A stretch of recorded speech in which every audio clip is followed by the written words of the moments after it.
Muy buenos días. Em, Bienvenidos a este video de la Unión de Médicos Veterinarios y Tecnistas de la Charrería para el Bienestar Animal. Se encuentra conmigo el doctor Adrián Oribe. eh, Además de mi amigo, es parte del ámbito de la charrería y su servidor, soy Carlos Ceciliano. Yo me dedico a la clínica en Equinos. Sin embargo, hemos hecho un trabajo para explicar el origen técnico de los pelajes de los caballos, pero también relacionarlo digamos, con los aspectos culturales de la charrería, ¿no? Antes de empezar, yo quisiera invitarlos a todos a que escuchen y vean el video digamos, con la mente abierta, ya que este tema siempre ha sido tema de discusión y de hecho por eso nos gusta esto y por eso yo también decidí hacer este trabajo, lo vengo realizando desde hace 10 años, que es la investigación de la genética de los pelajes. Nada más acordar que pues esta es una cosa técnica, esto es algo científico, no tenemos por qué discutir. Cada pelaje tiene una explicación científica, técnica, y el aspecto cultural es eso, es cultura. Entonces no tenemos por qué pelearnos entre que si es esto, que si es otro, simplemente es entender. Nosotros decidimos hacer esto porque la gente que no sabe de charrería o que no, o que va iniciándose, le cuesta mucho trabajo la terminología y las clasificaciones que se hacen, digamos, en este medio, y nos gustaría cambiar la forma de iniciar a verlo porque es mejor verlo de una manera más sencilla, más técnica y después ir avanzando, ahora sí con los aspectos culturales. Entonces vamos a iniciar. Bienvenido también a mi compañero, el doctor Adrián. Y pues bueno, vamos a darle rienda a esto, ¿no? Gracias, doctor Carlos. Es un placer trabajar contigo este tema. Esperemos que a todos les enriquezca en cuanto a sus conocimientos. Bueno, pues vamos a quitar las cámaras para no quitarle pantalla a los caballos y pues iniciamos con una introducción muy necesaria sobre términos importantes.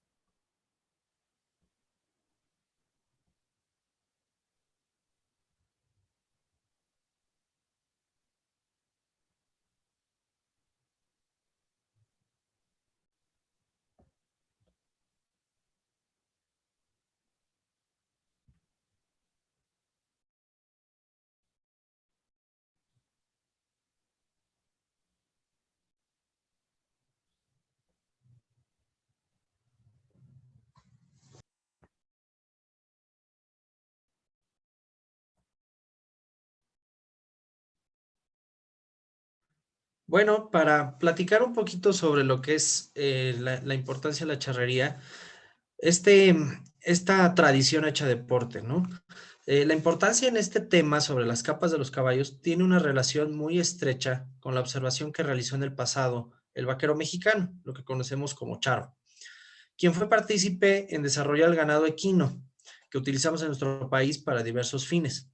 Como en su momento fue medio de transporte y hoy en día el caballo es un compañero de la familia charra, como lo pueden ver en este collage, pues tiene una relación con el ser humano muy estrecha. Dentro de esta tradición hecha deporte, en la cual es pieza clave, ya que sin él, pues no podría existir esta disciplina ecuestre. Eh, Existen diversos puntos de vista y como ya lo dijo el doctor Carlos al principio, no es motivo de discusión ni de eliminar amistades o de destrozar compadrazgos, ¿no? Eh, Dentro del graderío de un lienzo charro o incluso dentro de la manga y del ruedo, puede haber diferencias en cuanto a conocimientos, pero debemos de respetarlos. Sobre todo en los colores, ¿no? Incluso muchas personas no ven lo mismo que otras. Y esto nos da diversidad. Estos conocimientos a veces han sido heredados de generación en generación.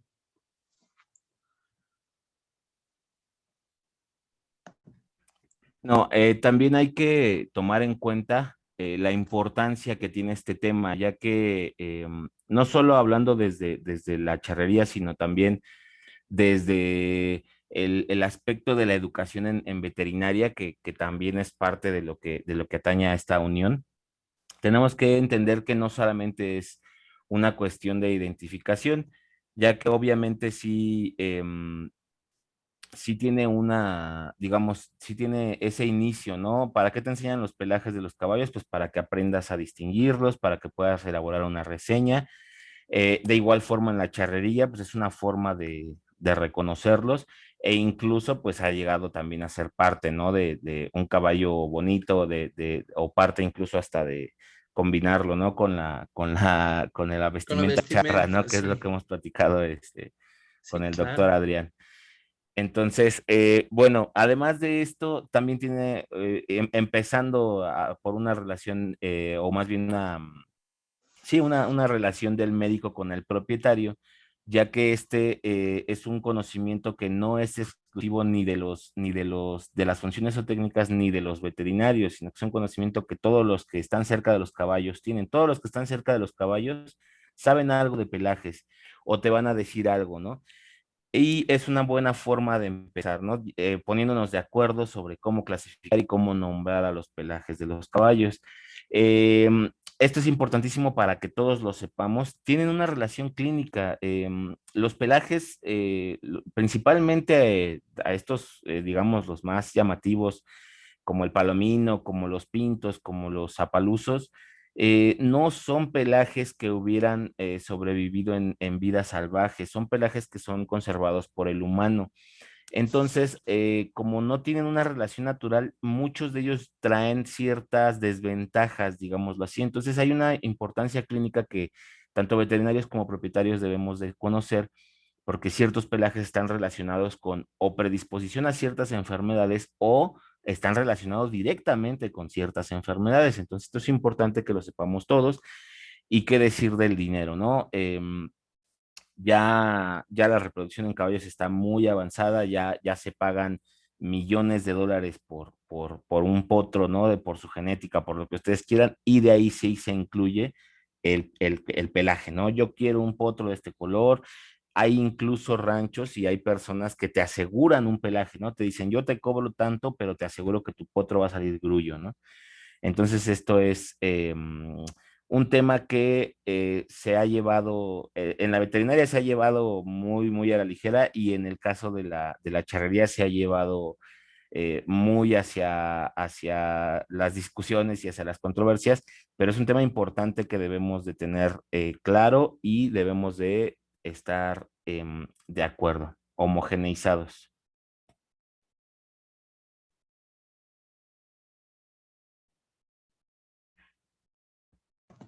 El doctor Carlos tiene toda la razón y esto se trata de globalizar todos los conocimientos posibles. ¿Por qué se le llama así? ¿De dónde viene? ¿Y por qué se expresa así, no? ¿Por qué vamos a obtener cierta capa de color? ¿O por qué no estoy obteniendo esa cierta capa de color deseada, no? Entonces, dentro de los aspectos culturales, sobre todo en nuestro país, nos ha dado mucha identidad esas nomenclaturas antiguas y tradicionales que tenemos. Sin embargo, es sumamente importante conocer y reconocer la labor científica que se ha llevado a cabo en las últimas décadas para entender las variabilidades o posibilidades de obtener una cierta capa de pelaje. Ahora, aquí nosotros les ponemos un collage que hace referencia a todas esas variedades tradicionales. Por ejemplo, el tabaco, el hormigo, son variedades que van a ir escuchando a través de estos videos. El jilote, que es el pelito de los elotes, el chocolate, el lobo, el tejocote, el garrapato, por ahí tenemos una garrapata del género Bophyllus, carbón, ¿no? Pues por el carbonero, moscas por lo mosqueado, el sopilote, el azabache, que es esa piedra grandota, la flor del durazno, en fin, y aquí incluso nos faltan algunas imágenes que no caben, pero son, digamos que ese apellido tradicional de nuestra cultura de estarle eh, relacionando en vida natural o en nuestra vida cotidiana de hace 2 siglos para acá, relacionarlo con otros animales, ¿no? El ser humano y sobre todo el mexicano siempre se basó en observar El empirismo se basa en la observación y en, en transmitir esa información, ¿no? Entonces, bueno, a partir de estas diapositivas podremos ir relacionando la parte genética con esas variedades de capa del pelaje. Bueno, tampoco debemos de olvidar que hay ciertos factores que provocan estas controversias, ¿no? Y estas discusiones, principalmente en el ámbito charro. La primera que debemos de tomar en cuenta es que los pelajes les pusieron su nombre con base en cosas empíricas, en algo que les recordaba. De hecho, así sigue siendo. O sea, los nombres de los caballos siempre es de, pues me recuerda tal cosa, ¿no? Lo que pasa, lo que comenta el doctor Adrián es, pues vieron las hormigas y el pelaje se ve rojo igual, bueno, pues es hormigo, ¿no? Y si está entrepelado de amarillo con negro, pues es lobo, ¿no? Entonces, debemos de tomar en cuenta eso, que todo esto nació primero de un empirismo. Entonces, a lo mejor no hay las mismas hormigas en Dinamarca, a lo mejor no hay las mismas hormigas en Australia, y allá no les van a decir hormigos, ni aquí les vamos a llamar hígado, por ejemplo, al alazán, que le llaman en Estados Unidos. Ese tipo de cosas debemos de tomarlas en cuenta. Otra cosa es el regionalismo. Y no solamente el regionalismo, yo diría que incluso el espacio-tiempo, ¿no? En qué tiempo estás? Porque les voy a poner el ejemplo, uno que yo veo muy claro, en la Biblia, en esos tiempos, ¿no? De hace más de 2000 años, se mencionan estos caballos como bermejos, ¿no? Aquí en México, pues lo vemos y está colorado, ¿no? En otros países es castaño, ¿no? Y en inglés es bay, ¿no? Que incluso bay tiene que ver más con una bahía o con la arcilla, no sé de dónde venga, ¿no? A qué les recuerda, pero debemos de entender que no nos podemos pelear por algo que va a cambiar dependiendo del espacio-tiempo y dependiendo de también la apreciación, ¿no? Pues aquí, por ejemplo, yo simplemente estoy seguro que ustedes en sus casas están viendo este video y yo les pregunto qué color es este caballo y yo les juro, se los juro que muchos de ustedes van a tener discusiones porque a lo mejor se ve negro, parece prieto, pero vean la crin, vean estas puntitas, vean aquí, podrían salir ciertas hipótesis y lo que debemos entender es que no podemos tener la verdad universal, ¿no? A menos que tengamos pruebas científicas o genéticas.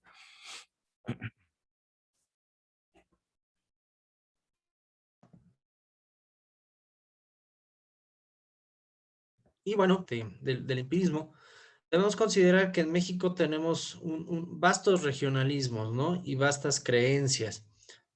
Somos un país que tenemos la cualidad de nombrar un mismo objeto con diferentes nombres, ¿no? La prueba más fidedigna es que incluso tenemos acentos diferentes en norte, sur, suroeste, oeste, etcétera. Pero bueno, para nombrar las capas del color, tradicionalmente sí, mucha observación, pero creo que es lo más importante de conocer los regionalismos, pues es respetar y saber en cuestión genética qué es lo que vamos a obtener o por qué se está expresando de esa forma en mi ejemplar, en mi caballo, en mi compañero. Y esto puede variar eh, por regiones, pero los genes, que es la parte en la que el doctor Carlos nos va a ir llevando casi casi de la mano, nos va a enriquecer nuestros conocimientos y vamos a poder hacer una correlación extraordinaria en cuanto a lo que hemos heredado de nuestros antepasados, a lo que ya es 100% científico y con ello entender el por qué se expresan esas coloraciones. Adelante, Doc. Sí. Entonces, continuando, necesitamos ponernos de acuerdo en ciertos términos, ¿no? Aquí esto que les voy a decir no es una verdad absoluta, ni quiero yo imponer o decir que yo tengo la razón, es una propuesta. Tendríamos que hablar de términos importantes. Uno, a mí me sorprendió un poco. Yo empecé a estudiar los pelajes más o menos en el 2011 y apenas tiene unos 3 años que me enteré que existe la cromohipología. Lo busqué en el diccionario de la Real Academia Española, que obviamente pues, es lo que rige a todos los que hablamos español, y no existe, o sea, no es un término oficial. Entonces me puse a investigar y este autor, el doctor Almanzor Marrero, eh, fue el que digamos que lo acuñó y ya tiene mucho. De hecho, la primera edición de este libro, si no me recuerdo, fue por ahí de los 62, 64, donde él incluye este término de la cromohipología, que es la ciencia que estudia el color del pelo y la piel del caballo. Es un buen antecedente y es un buen inicio. ¿Quién dice que no podremos hacerlo oficial próximamente, no? Eh, para esto tenemos que entender qué es el pelo, ¿no? El pelo es un filamento cilíndrico delgado de naturaleza córnea que nace y crece en la piel de algunos animales, especialmente en los mamíferos. Bueno, ¿por qué los mamíferos? Porque tiene su función. Y em, el pelo, recuerden que nace en el folículo piloso, tiene una raíz y después ya sale, ¿no? Tiene un cuerpo que sale de la piel y es lo que realmente va a tener esta función en el mamífero, en este caso en el caballo. Y la piel es un tegumento extendido sobre todo el cuerpo del animal, que en los vertebrados está formado por una capa externa o epidermis y otra interna o dermis. Incluso en histología se menciona una hipodermis, pero bueno, esto no es tema para discutir ahorita. Nada más hay que recordar que la piel está formado de varios estratos de células, ¿sí? Y estas células están pigmentadas, ¿no? Ese es lo que nos va, al igual que en el pelo, también en esta membrana basal va a haber células que van a estar pigmentando. Eso es lo que nos atañe ahorita, lo que vamos a estar discutiendo. Esto es lo que podría ser tema de discusión. Es incorrecto decir color del caballo. ¿Qué color es el caballo? Pues es fácil. ¿Qué color es ese caballo? Es café. Es blanco con negro, es negro con rojo, o es negro con café. Eso sería la respuesta de qué color es ese caballo. ¿Por qué? Porque el color simplemente es una percepción, ¿sí? Que tiene nuestro encéfalo. Acuérdense que la luz blanca se refracta en varios tamaños de longitud de onda y nuestro ojo percibe esas longitudes de onda. Hay que recordar que nuestro ojo percibe ciertas longitudes de onda y de ahí se van formando los colores. Recuerden que hay incluso colores básicos, ¿no? Entonces los materiales absorben unas ondas y refractan otras y es lo que percibe nuestro ojo. Eso es el color. Entonces si tú dices que el color es el caballo, pues es café, ¿no? Y no está mal porque ese es su color. Ahora, ¿qué es el pelaje? Ahora sí, el pelaje se considera como la totalidad del conjunto del pelo de un animal. Esto sigue siendo término técnico. ¿Qué es el pelaje? Pues bueno, es todo el pelo que cubre el caballo, la crin, la cola, las vibrisas, las pestañas. ¿Sí me explico? Ese es el pelaje de un animal, es todo el pelo que cubre al caballo. Y este es un término técnico que, insisto, es una propuesta que sería capa. La capa ya incluiría todo, que sería su pelaje, qué color es su piel y si tiene marcas. Todo eso sería la capa del caballo. Entonces, ahora sí, si me preguntas qué pelaje es, yo te diría, bueno, pues es un colorado, ¿no? Y si me dices qué capa es, bueno, es un colorado de tal variedad, como ustedes quieran, como ustedes lo manejan, con un lucero y tres salvo, ¿no? Un remolino, una marca de profeta, ese tipo de cosas ya sería una capa. Tenemos que tener claro, digamos, estos niveles, ¿no? Para que no nos confundamos y para que podamos dar una mejor explicación.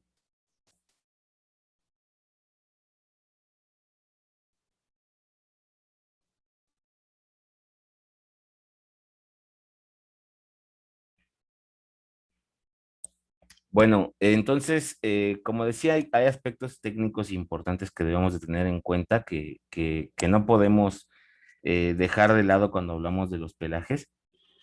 Y el primero son las funciones, ¿no? ¿Cómo es que sucede todo esto? ¿Cuál es la función del pelaje? Bueno, podríamos decir en primer lugar que es la protección, tanto de agentes físicos como de la radiación ultravioleta. De hecho, el pelo tiene que estar pigmentado para proteger a los tejidos internos de la radiación del sol. Otra función sería la termorregulación, que por eso esa es una de las características de los mamíferos, que el pelo se eriza. De hecho, también a nosotros nos pasa, somos mamíferos, y entonces se crean bolsitas de aire entre las capas de pelo. El caballo tiene dos capas de pelo y se forman estas bolsitas de aire que son más fáciles de calentar que calentar toda la superficie del caballo. La propiocepción está demostrado que sí, estas vibrisas sí le ayudan a saber más o menos las dimensiones de donde camina, de lo que está cerca de él. Y algo muy importante para su supervivencia, el camuflaje, ¿no? Que era lo que hablábamos en las diapositivas anteriores. El piel la piel perdón, la piel y el pelo deben de estar pigmentadas siempre. Esa es una característica que deben de tener estos tegumentos. Y el pigmento que le da la coloración se llama melanina. Es esta proteína, se llama melanina. Y en el caso de la piel, la melanina se transfiere por medio de estas células que son las que tienen la melanina, que se llaman melanocitos, son estas células productoras de melanina, en unos organelitos, hagan de cuenta que son órganos de la célula que se llaman melanosomas. Entonces, estos melanosomas adentro tienen estos pigmentos y se transfieren de célula en célula en la piel y le da la coloración a la piel. Y en el caso del pelo pasa exactamente lo mismo, pero a nivel del folículo piloso está la raíz del pelo y en la base de donde están todas las células, ahí están estos melanocitos que transfieren estos organitos con los pigmentos, perdón, los gránulos de pigmento, ¿no? Primer dato importante, en los caballos existe dos tipos de melanina, una melanina negra y una melanina roja. Tienen estos nombres, la melanina negra se llama eumelanina y la melanina roja se llama feomelanina. Debemos tener en cuenta que solo vamos a tener estos dos pigmentos en el caballo. Ahora, ¿por qué hay tantas variedades? Pues porque hay combinaciones y además hay diluciones. La melanina negra se va diluyendo a café, chocolate y después a gris. Y la melanina roja cuando es más intensa, está como en café rojizo y va diluyendo hacia amarillo. Entonces, esos serían los probables colores que tendríamos, o los posibles colores, mejor dicho. Y también debemos entender que hay tonalidades, o sea, o sea, por eso hay muchos tipos de alazán y muchos tipos de colorado. ¿De qué depende? Depende del tipo de melanina, de la cantidad de melanina que haya en el pelo y de la cantidad de los órganos que les digo que se llaman melanosomas. O sea, es la cantidad de tinta que le vas a echar. Entonces, esa sería una. Y otra sería, perdón, me estoy regresando en lugar de avanzar. Eh, y la otra es la disposición de la melanina. ¿Dónde está? Puede estar en todo el pelo, puede estar solo en una parte del pelo, puede estar en la mitad del pelo nada más. Y esto nos va a dar ciertos efectos porque todo lo demás del pelo es queratina, entonces nos van a dar reflejos, ¿sí? Y refractancia de la luz. Entonces, ¿dónde está la melanina? También es importante.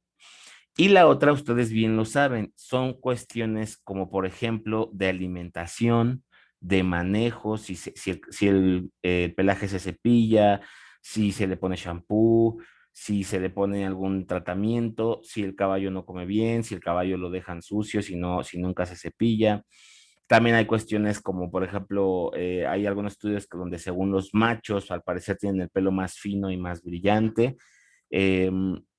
También tiene que ver con la edad. Entonces, debemos entender que todos estos factores nos van a dar un mismo pelaje, pero con diferentes tonalidades. Y por último, pues bueno, entender que esto tiene que ver con genética. Tenemos que hablar de cromosomas. ¿Qué es un cromosoma? Bueno, el cromosoma no es un organelo para empezar, es solamente una estructura donde se encuentra el ADN, se encuentra plegado y se encuentra organizado. ¿A qué se refiere con organizado? Que cada gen tiene su lugar, ¿sí? ¿Y qué es un gen? Bueno, un gen es un fragmento de ADN que codifica para una característica. Hay que entender que entonces los genes son nuestra herencia y ahí van a venir nuestras características. Entonces debemos de entender que siendo mamíferos, los caballos van a tener una reproducción sexual donde hay una célula masculina, como en este caso el espermatozoide, y una célula femenina, como en el caso del óvulo, que van a dar ambos la mitad de la genética del nuevo ser. O sea, vamos a tener la mitad de genes del papá y la mitad de genes de la mamá. Cuando ya tenemos el potro, el individuo nuevo, ya va a ser los cromosomas con las dos partes, tanto la masculina como la femenina, ¿sí?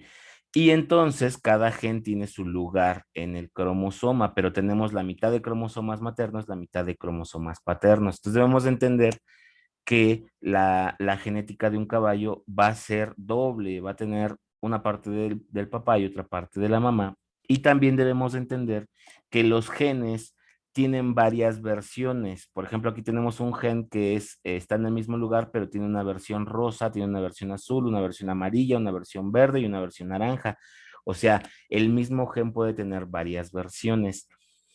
Eh, ¿Qué versiones conocemos? Bueno, hay muchas versiones, pero esto estoy seguro que muchos de ustedes lo han escuchado, que en general la genética más básica nos dice que hay un gen o una versión del gen dominante y una recesiva. El dominante se representa con la mayúscula y se llama dominante. ¿Por qué? Porque va a dominar en el sentido de que siempre que este gen está presente, va a hacer su voluntad. O sea, en este caso, esta es una característica que es el color de los chícharos. Es el clásico ejemplo de la genética más básica, que es la de Mendel, donde el color dominante es el amarillo, entonces se pone la A mayúscula. El color recesivo o el gen recesivo es el color verde, se pone como A minúscula, ya que el nombre del gen lo pusieron como A, ¿sí?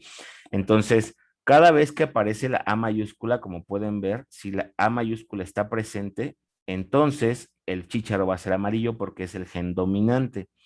En cambio, el gen recesivo, que en este caso sería el verde, solamente lo vamos a ver cuando no está el otro gen que es el dominante, ¿sí? Solamente cuando está ausente el gen dominante se va a expresar el recesivo, que en este caso sería el verde.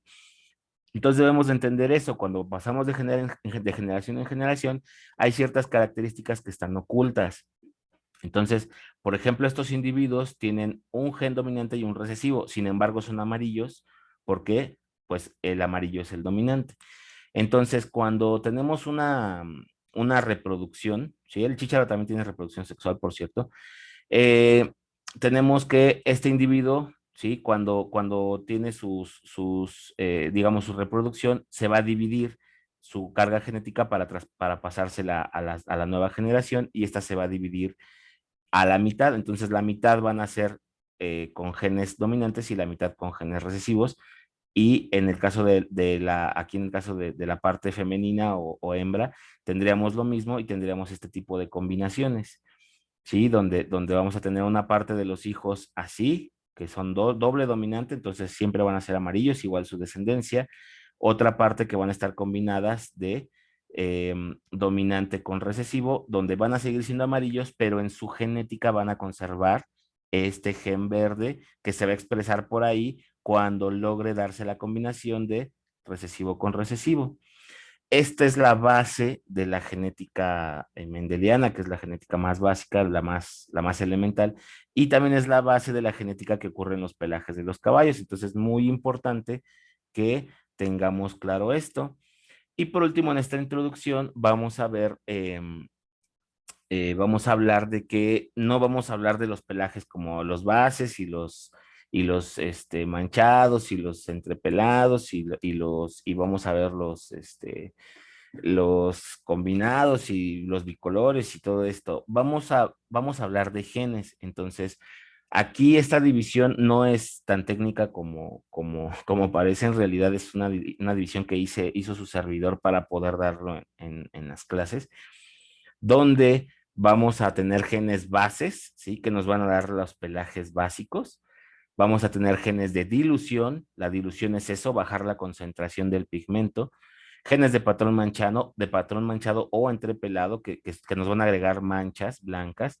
Y genes de despigmentación o enfermedades de despigmentación, dependiendo de qué enfoque le quieran dar, pero al final de cuentas son diferentes tipos de genes que con sus combinaciones nos van a dar toda la variedad que existe en esto de los pelajes de los caballos, ¿no? Incluso hay por ahí un poema que hasta quieren decir que el número de pelajes, y en realidad no se puede dar un número de pelajes porque esta combinación entre cada agente es infinita, o sea, te salen miles, ¿no? Entonces, vamos a verlo poco a poco y esto sería todo por la introducción. Los invitamos a que vean el segundo video donde vamos a hablar de los pelajes bases y ánimo y suerte para todos.